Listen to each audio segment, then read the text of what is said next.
In 1935, something strange happened. A country that had been known to the world for over 2,000 years, as Persia suddenly sent a message to foreign governments. From now on, you will call us Iran. No war, no revolution, no collapse, just a name change. But this wasn't a simple rebranding. It was political. It was ideological. And it shocked diplomats across Europe. So why would a nation with one of the most powerful names in history, the land of Cyrus the Great, Darius, Xerxes, abandon the word Persia? And here's the real question. Was it about national pride? Or something much more dangerous? Stay with me, because by the end of this video, you'll see that this wasn't just a name change. It was a turning point in Middle Eastern history. For over 2 millennia, the outside world knew this civilization as Persia. The name came from Pars, or Fars, a region in southern Iran, the heartland of the ancient Achaemenid Empire. When the Greeks encountered the empire of Cyrus the Great in the 5th century BCE, they called it Persis, and the name stuck. To Europeans, Persia meant ancient glory, powerful kings, exotic culture, silk, poetry, carpets, and massive empires. Even when the empire fell, even when Arab armies conquered the region, even when Mongols burned cities to the ground, the West still called it Persia. It became a brand, and a powerful one. So why abandon that brand? To understand the decision, we need to meet the man who made it happen, Reza Shah Pahlavi. In the early 20th century, Persia was weak. Foreign powers, especially Britain and Russia, controlled much of its economy and politics. Oil concessions were in foreign hands. The military was outdated. Tribal leaders held regional power. Then in 1921, a military officer named Reza Khan staged a coup. By 1925, he crowned himself Shah. His goal? Modernize the country, centralize power, break tribal influence, build a strong national identity.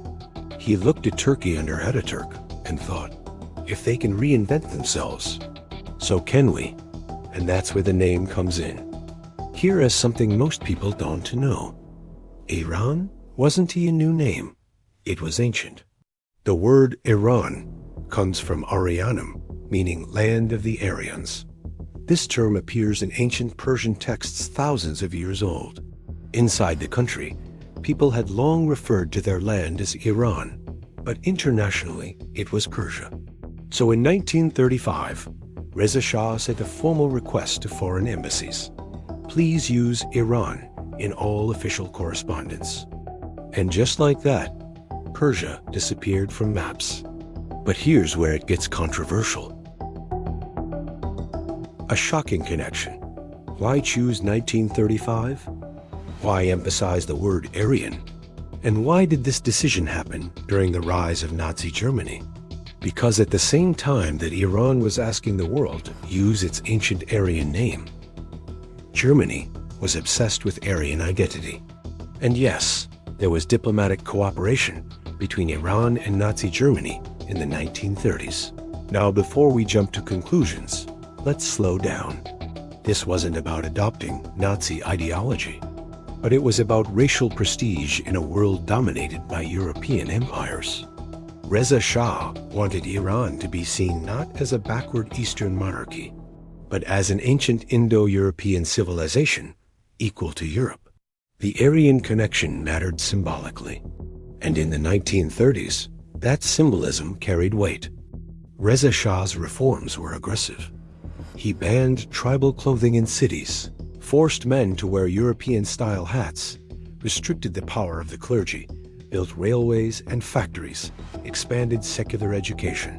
He wanted to erase the image of a fragmented tribal Persia. Iran represented unity. It represented a pre-Islamic identity, one rooted in the ancient empires before the Arab conquest. This is important.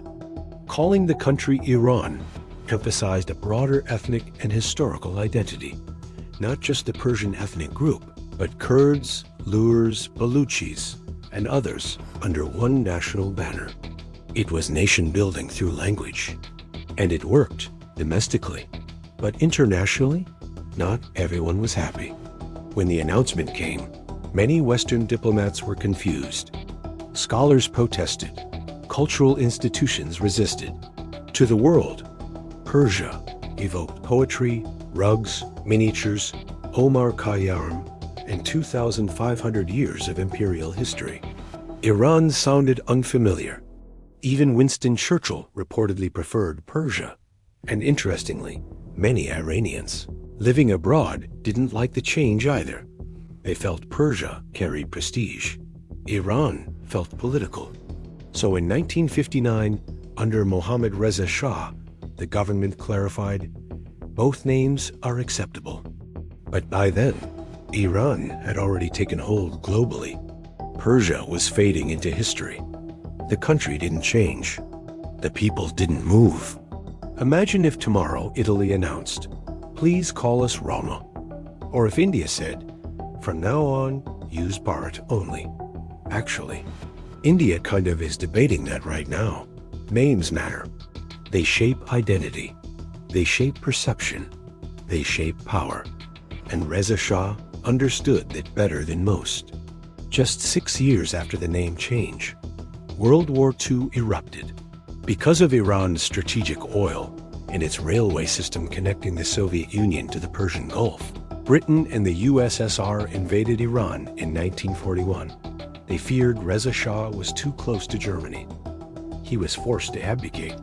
His son took the throne. So here's the irony. The man who renamed Persia to assert independence from foreign influence was removed by foreign powers anyway. History can be brutal like that.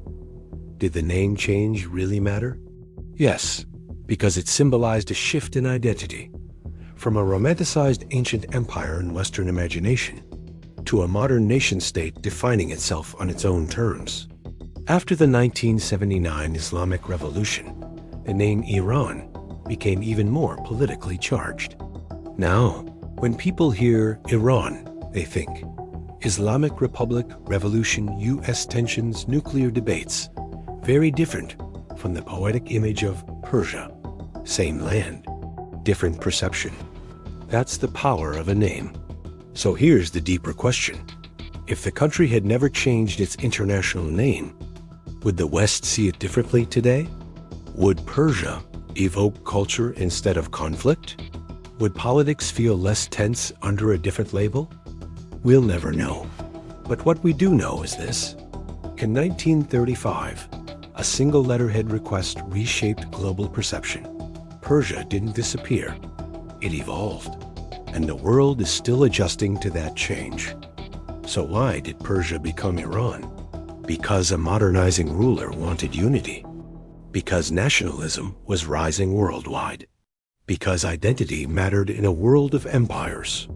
And because names are never just names. They're statements. They're strategy. They're power. What do you think? Was it the right move?